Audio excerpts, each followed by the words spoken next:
Bueno, buenas tardes a todos, gracias por estar conectados. Vamos a dar inicio a la charla del día de hoy. En esta oportunidad está a cargo del doctor Tomás Vita. Tomás es médico cardiólogo, especialista en resonancia magnética cardíaca, y nos va a brindar esta charla sobre los usos y subusos de la resonancia magnética cardíaca, haciendo hincapié puntualmente en tres escenarios, que son la miocardiopatía dilatada, la estenosis aórtica y el infarto sin lesiones angiográficamente significativas. Así que bueno, Tommy, es un placer para nosotros que vuelvas a estar acá. Cuando quieras podemos empezar. Muchas gracias, Laura, y el gusto es mío y el agradecimiento es mío a la invitación. Como bien dijiste, vamos a ver esos tres escenarios, pero también, como ya he presentado en otras ocasiones acá, me gusta hacer como un repaso de lo que es la física básica de la resonancia, porque permite llevar o entender las imágenes y la aplicación clínica de las imágenes a lo que es el aparato en sí, y por qué vemos lo que vemos y por qué hacemos lo que hacemos, ¿sí? Y esto es lo que ya escucharon en alguna presentación mía, ya lo habrán visto, pero bueno, me parece que es bueno repasar. Como saben, el cuerpo es agua, y cuando ingresamos el cuerpo al campo magnético, los protones de agua se alinean y forman lo que llama, o lo que sería un gran vector, que acá lo vemos en rosa. Ese gran vector rosa, lo que hacemos con la resonancia, sobre todo en el T1, es darle lo que llama un pulso de radiofrecuencia, lo que sería como darle un golpe de punching ball al vector y medir el tiempo que tarda en recuperarse. ¿Cuánto pasa hasta que ese gran vector vuelve a su basal? Cuanto más rápido vuelve a su basal, más intenso o blanco se ve. Cuanto más lento es, más negro o hipointenso es, que eso sería el agua. El agua tarda bastante, la grasa se recupera muy rápidamente, la grasa se ve blanca, el agua negro. Ahora, cuando nosotros inyectamos gadolinio, lo que hace es va y se pega a las zonas donde hay fibrosis, sobre todo. Y el gadolinio acorta el tiempo de recuperación, ¿sí?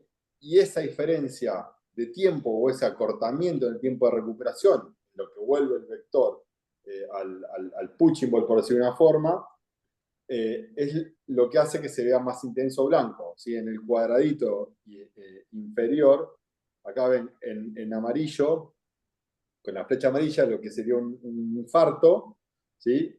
Eso es que vuelve rápido, y con el asterisco blanco es el tejido normal, que sería la línea azul en lo que representa la recuperación de ese vector, ¿sí? Y esta técnica, como ustedes saben, está súper recontravalidada y tiene muy buena resolución espacial. Hay miles de trabajos de esto. Ahora bien, nosotros, cuando leemos la resonancia, estamos como haciéndolo de alguna forma subjetivamente o al reflejo de nuestro ojo, ¿sí? Estamos comparando un tejido que nosotros vemos que es anormal contra un tejido que suponemos que es normal. Pero ¿qué es lo que pasa cuando hay una patología difusa o una patología que afecta a todo el corazón? ¿Sí? Eh, no podemos saber cuán enfermo está. ¿Sí? Por ahí estamos viendo algo muy, muy enfermo contra algo simplemente enfermo, y nosotros asumimos que es normal y no terminamos de detectar la severidad del cuadro, ¿sí?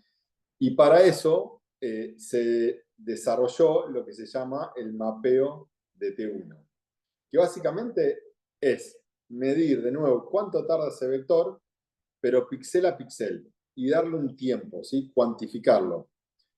Entonces, al cuantificarlo, ahí ya no depende de nuestro ojo, depende de un valor objetivo y claro, que nos dice cuán enfermo o cuán sano está ese tejido. Después esto tiene varias limitaciones que las podemos tratar, pero básicamente es eso. Ya no depende de nuestro ojo, sino depende de un valor, y no importa cuán enfermo está, porque no es por comparativa, sino es valor absoluto. Veamos un ejemplo del potencial uso. Tenemos dos pacientes, uno joven, 38 años, con fe conservada, y uno más añoso con un deterioro severo de la fe. Intuitivamente nosotros sabemos que son dos pacientes totalmente distintos, pero cuando vemos la resonancia vemos que el paciente de arriba tiene un foquito en lo que es la inserción del BD en el BI, al igual que el paciente con mucha más enfermedad. Ahora, cuando aplicamos la técnica del mapeo, vemos que el paciente más joven, con menos patología, por decir una forma, vemos que todo lo azul es tejido casi normal y tiene un foquito verde ahí como un aumento de fibrosis, mientras que el paciente abajo es casi todo verde, o sea, como el foquito de arriba, pero es casi todo en todo su miocardio, y tiene un foquito naranja, que sería este de acá, si lo ven con el cursor, que ese foquito me habla de más severidad. Entonces, en comparativas, cuando vemos ahí, cuantificamos objetivamente esa diferencia de enfermedad. Y ahora pasemos esto que vimos a aplicarlo en la parte clínica, de las imágenes, a lo que nos lleva a nosotros con el paciente. Y en la miodilatada, la RESO tiene tres funciones o puede cumplir tres pasos. Uno es que nos confirma e identifica etiologías. También después, una vez sabemos la etiología, podemos predecir eventos y podría guiar la terapéutica, sobre todo con el CDI, que bueno, la evidencia muestra que hay bastantes limitaciones. ¿Sí?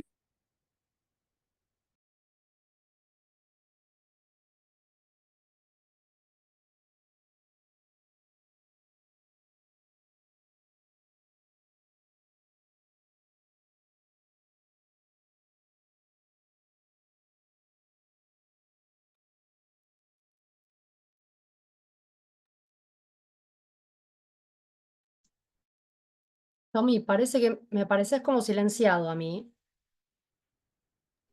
Ahí, Ah, ahí. Ahora sí. acá. Bueno. Está. Bueno, lo que decía que divide en dos, no sé cómo se silenció, pero se divide en dos patrones, isquémico y no isquémico. Y después, dentro del no isquémico, nos permite navegar en lo que son las etiologías. ¿Sí? Un patrón como el superior izquierdo, donde tenés realce intramiocárdico, nos puede hablar de una miocarditis o una miodilatada, mientras si te vas a la imagen inferior, que tenés un realce subendocárdico circunferencial, puede ser amiloidosis. Entonces, dentro de esa gran bolsa de gato, que es la miodilatada no isquémica, es como que te permite orientar hacia dónde ir con el diagnóstico. Y uno de cada tres pacientes presenta realce. Y esto es importante porque predice eventos el realce. Estos son dos trabajos ya que tienen sus años, pero fueron como los primeros, y que los dos muestran cosas similares. Lo que decíamos, uno de cada tres tiene realce, y los pacientes que tienen realce tienen mucho más eventos de los que no. De hecho, en el grupo de U no hubo eventos en los pacientes que no tenían gadolinio. Estos trabajos también se han replicado un montón de veces, hay al menos 10 trabajos de esto. Pero no es solo la presencia de realce la que nos habla de pronóstico, también el patrón y la localización, ¿sí? Si el realce tardío está en el septum y en la cara lateral, en esos dos lugares, los pacientes tienen mucho más riesgo de muerte súbita. Al igual que si el patrón es múltiple, o sea, hay focos en distintos lugares, o si está ubicado en el realce en el subepicardio. Estos pacientes tienen más riesgo de muerte súbita. ¿Sí? Y de nuevo, esto nos puede llevar a ir pensando en lo que es la terapéutica, quién CDI, sí, no, o cómo. Pero de nuevo, ustedes me pueden decir ahora, Tomás, vos me hablaste hace 3 minutos de que el realce tenía sus limitaciones porque en lo que es algo difuso, vos no lo podés ver. Y por eso ha hecho el mapeo T1. Entonces, ¿por qué nos confiamos tanto en esto? Bueno, el mapeo T1 también nos permite discernir el pronóstico del paciente. Este es un trabajo que realicé en Estados Unidos, donde estudiamos 200 pacientes, le cuantificamos el mapeo T1, y cuando hablo de mapeo T1 hablo de fibrosis difusa, ¿sí? Esa fibrosis que no alcanza a ser de reemplazo o concreta en la imagen. Bueno, le cuantificamos la fibrosis difusa o el mapeo T1 y lo seguimos en el tiempo para ver cuántos se internaban, cuántos tenían alguna arritmia ventricular y cuántos se morían, ¿sí? Y lo que vimos, lo que tenía lógica, que cuanto más fibrosis difusa hay, que sería la línea verde, más eventos presentaban. Y la línea azul, que eran los que menos fibrosis difusa tenían, menos eventos tenían. Y cuando los subdividíamos por fracción de eyección, también nos daba información pronóstica. En la línea horizontal tienen los cuartilos de fibrosis difusa o la cuantificación de fibrosis difusa. Las barras azules son pacientes con una fracción de eyección de más del 30%. Y las barras naranjas son pacientes con una FEI, un deterioro de la FEI severo, ¿sí? Y en la línea, en el eje vertical son los eventos. Vean que en la medida que aumentan los cuartilos en los pacientes que tienen un deterioro severo de la fracción de eyección, aumenta la tasa de eventos, ¿sí? Y ya centrándonos de lleno en lo que es la terapéutica, pasamos a este metaanálisis que es del mes pasado, donde estudiaron casi 100 estudios que incluían 30.000 pacientes. Y veían el poder pronóstico de lo que es el realce para cualquier causa de mortalidad, mortalidad cardiovascular, arritmia y CC. Y cuando el realce tenía un gran poder predictivo, pero cuando lo estratificaban o cuando analizaban la fracción de sección, no tenía ese poder de predecir eventos.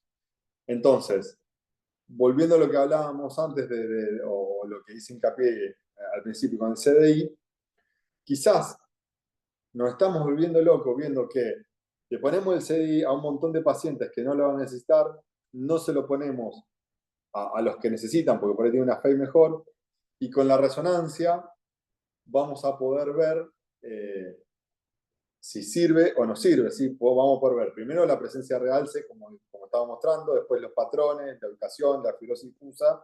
Quizás combinando eso, que se puede hacer todo en un mismo estudio, podemos reclasificar mejor a los pacientes y ponerle el CDI a quienes correspondan y guiar así la terapéutica, ¿sí? Bueno, pasamos ahora a lo que es el MINOCA. Todos ya saben lo que es el MINOCA. Paciente con dolor de pecho, cambios electro, troponina positiva y un cateterismo normal, ¿sí? Muchas veces a estos pacientes, en lo que es una internación, en la terapia, en la coronaria, no le damos mucha relevancia. Bueno, es normal, no tienen infarto, nos quedamos tranquilos, que se estudie por ambulatorio. Cuando al paciente que tiene un infarto le dedicamos un montón de tiempo, de recursos, lo seguimos 5 días, si hay una complicación lo vemos un poco más, nos quedamos a ver el riñón, que no la... Como todo un sinfín eh, de dedicación que el otro no. Y cuando vemos la mortalidad en el año del MINOCA, es la misma que en la internación. Entonces, deberíamos prestarle mucha más atención.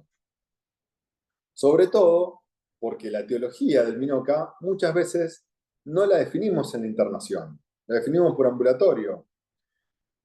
Y más de la mitad de los pacientes tienen una etiología definida por qué tuvieron el MINOCA.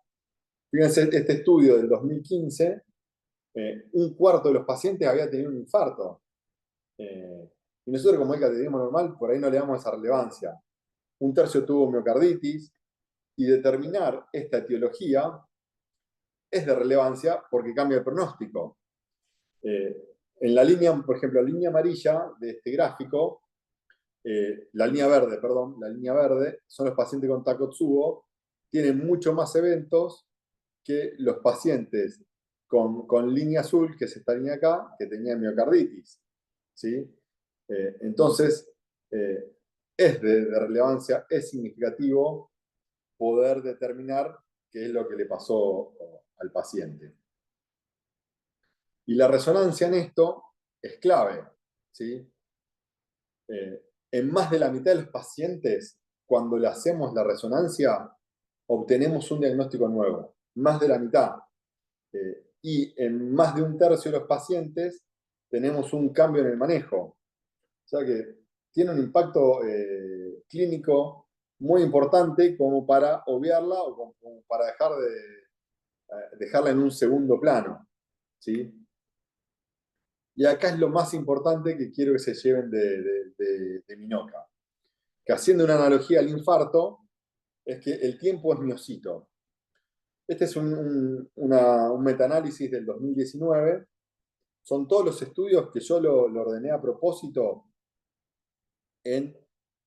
desde la internación, desde el ingreso del paciente hasta la resonancia, cuánto tiempo había pasado.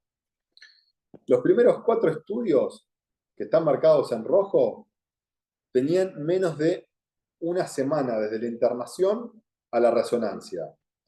Y vean que la cantidad o el porcentaje de resonancia normal era menor al 20%.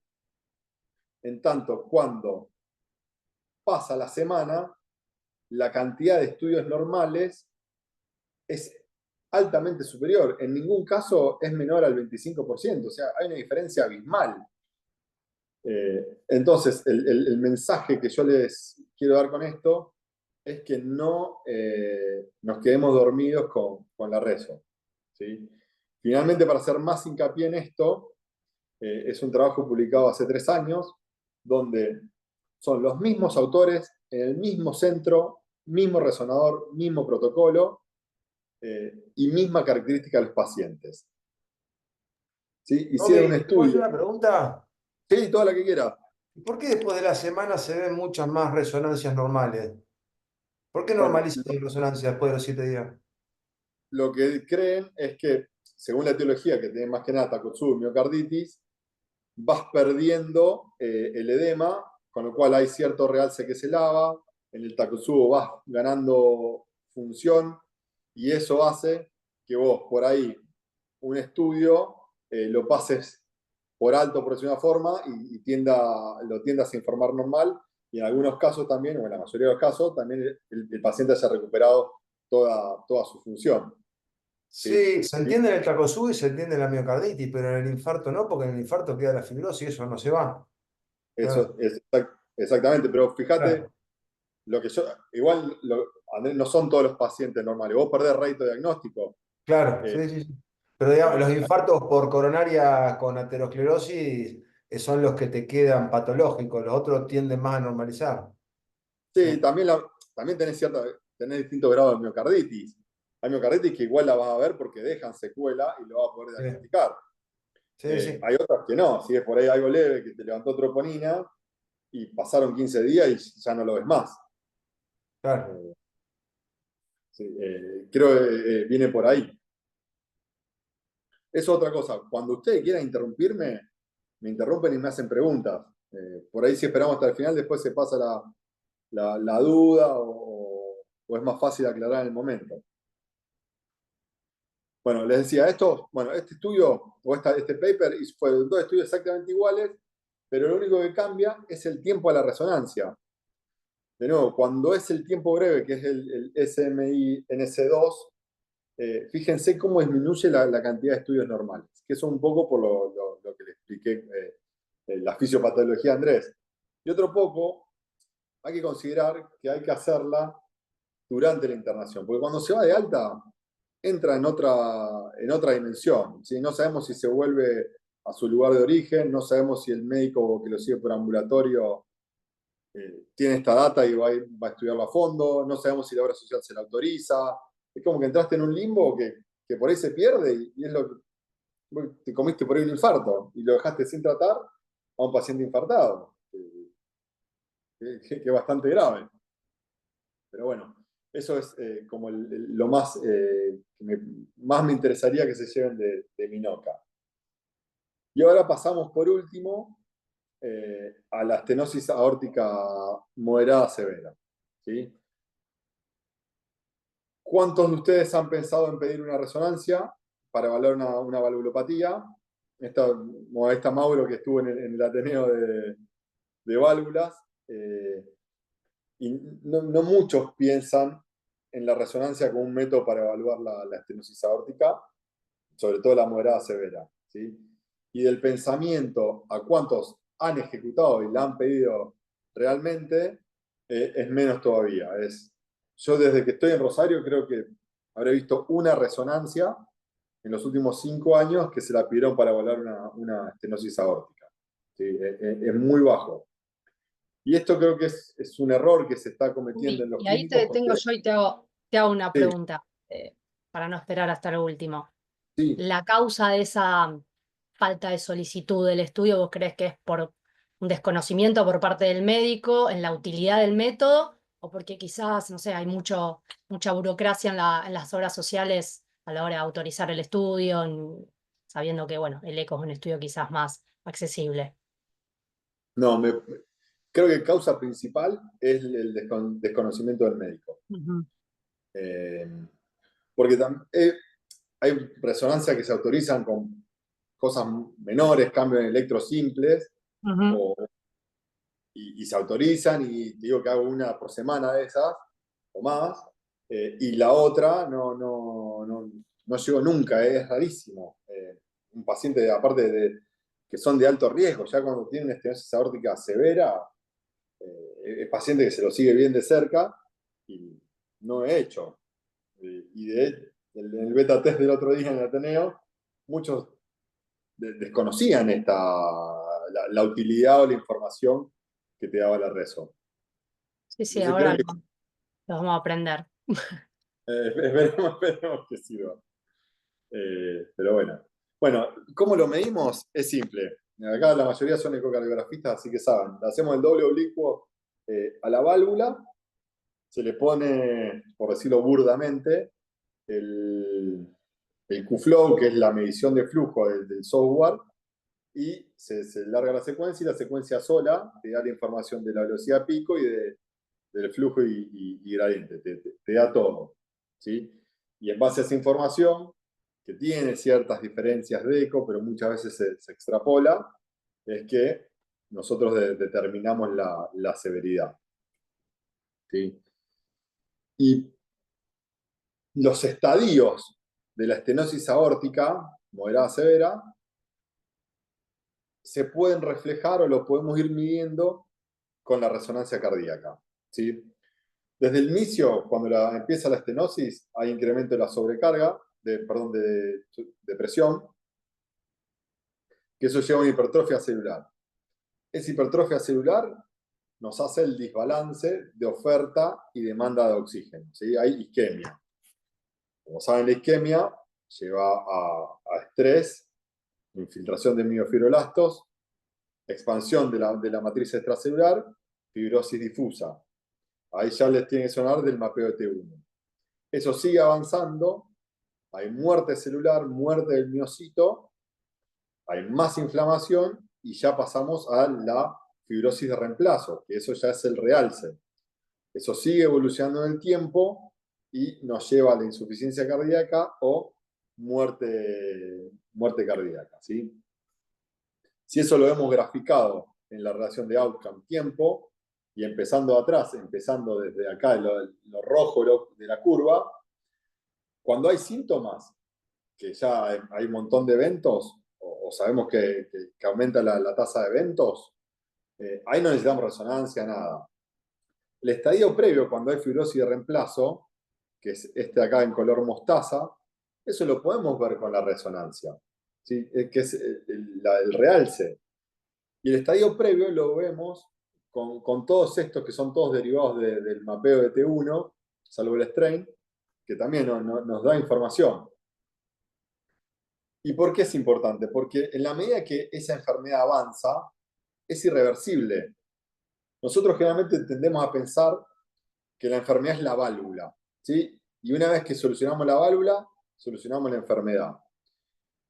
Y en realidad lo que afecta y lo que determina los outcomes es cómo la válvula le afecta al nocito, cómo le pega al miocardio. ¿Sí? Y eso va avanzando y no va teniendo retroceso. Y eso es lo que se mostró en este trabajo del 2009. Estudiaron pacientes con estenosis aórtica severa, los dividieron pacientes que no tenían realce, que tenían un poquito de realce, y los que tenían fibrosis severa. ¿Sí? Los operan y en la operación toman una muestra de la biopsia más que nada para correlacionar la cantidad de fibrosis que ellos veían por resonancia y la que viene histopatológica, que era la misma, y le hacen una resonancia a los 9 meses. Y lo que ven es que en los controles que no tenían fibrosis, en los que tenían fibrosis leve o fibrosis severa, no se modificaba en absoluto, ¿sí? Lo que se había dañado había quedado. Y eso es importante porque después eso tiene impacto en los eventos del paciente o en la evolución del paciente. Este es un trabajo también ya con sus años, donde estudiaron 150 pacientes con estenosis aórtica moderada severa e hicieron una división parecida. Pacientes sin realce, pacientes con realce a nivel medio ventricular, que eso es más, no característico, pero sí es más orientativo de estenosis aórtica, y pacientes con infarto con patrón de infarto. Si ustedes ven los pacientes que tenían patrón de infarto, tenían menor área valvular, si bien no hay una diferencia significativa, y tenían menor FEI, ¿sí? Y más cantidad de realce. Podemos decir que eran pacientes que estaban más enfermos. Ahora, cuando vemos la evolución del grupo medio ventricular contra el grupo de infarto, vean que el grupo de infarto tiene más eventos. Se mueren más, tienen más muerte cardíaca, y en el gráfico este están representados en naranja, lo ven claro como tienen una peor evolución. Y lo que dicen los autores es que más de la mitad de los pacientes que tenían fibrosis medio ventricular, que se murieron, tenían una estenosis aórtica moderada y ni se considerarían para el reemplazo de válvula. Pero de nuevo, volvemos con el mismo argumento que usábamos en la miocardiopatía dilatada. Tomás, esto es una afectación difusa que impacta a todo el miocardio, no a un área sí y un área no. Entonces acá sacamos de nuevo las técnicas de cuantificación de fibrosis difusa o mapeo de T1 y vemos este trabajo que clasificaron a los pacientes. De nuevo, un grupo control que no tenían ni aumento de la fibrosis difusa ni realce, un grupo que tenía aumento de la fibrosis difusa, que tenía ya realce. ¿Sí?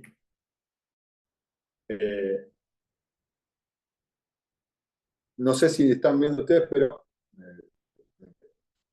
Te escucho cortado, no sé si soy yo y ahí ya te perdí. no, eso. Ahí está, ahí volvió. Ahí volví, sí, ahí Sí. está. Bueno, lo que decía, lo dividieron en 3 grupos. Grupo control, no tenía nada. Grupo expansión extracelular, tenía aumento de la fibrosis difusa. Y grupo de fibrosis de reemplazo, que tenían realce tardío.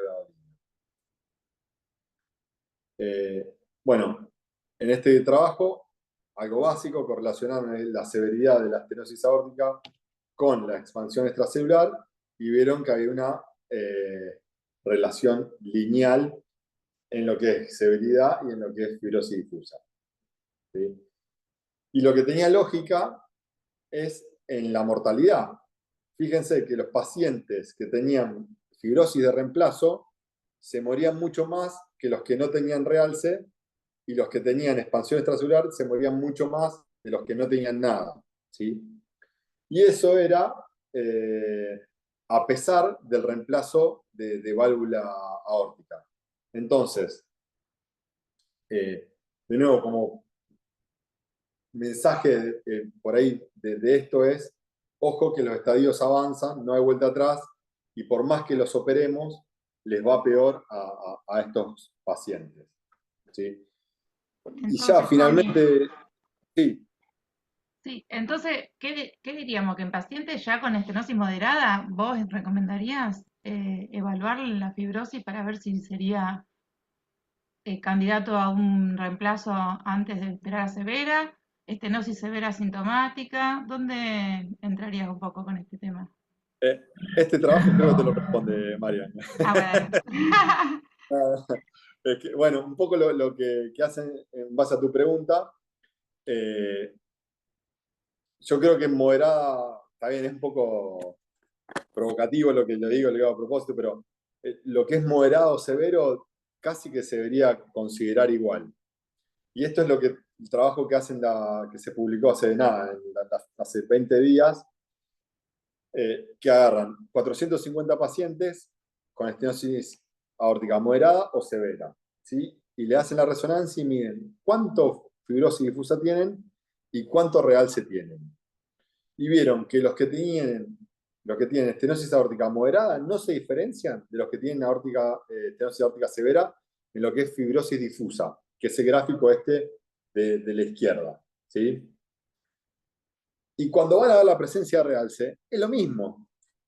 Los dos grupos tienen alrededor de el 70% no tiene nada, no tiene realce.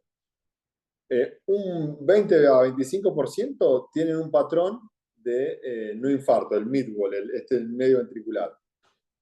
Y alrededor del 10% tienen un patrón de infarto. Entonces, si asumimos que el problema no es la válvula, es cómo impacta la válvula en el miocardio, podemos ver que desde lo que es moderado en adelante, y ya empiezan a hacer lo mismo los pacientes.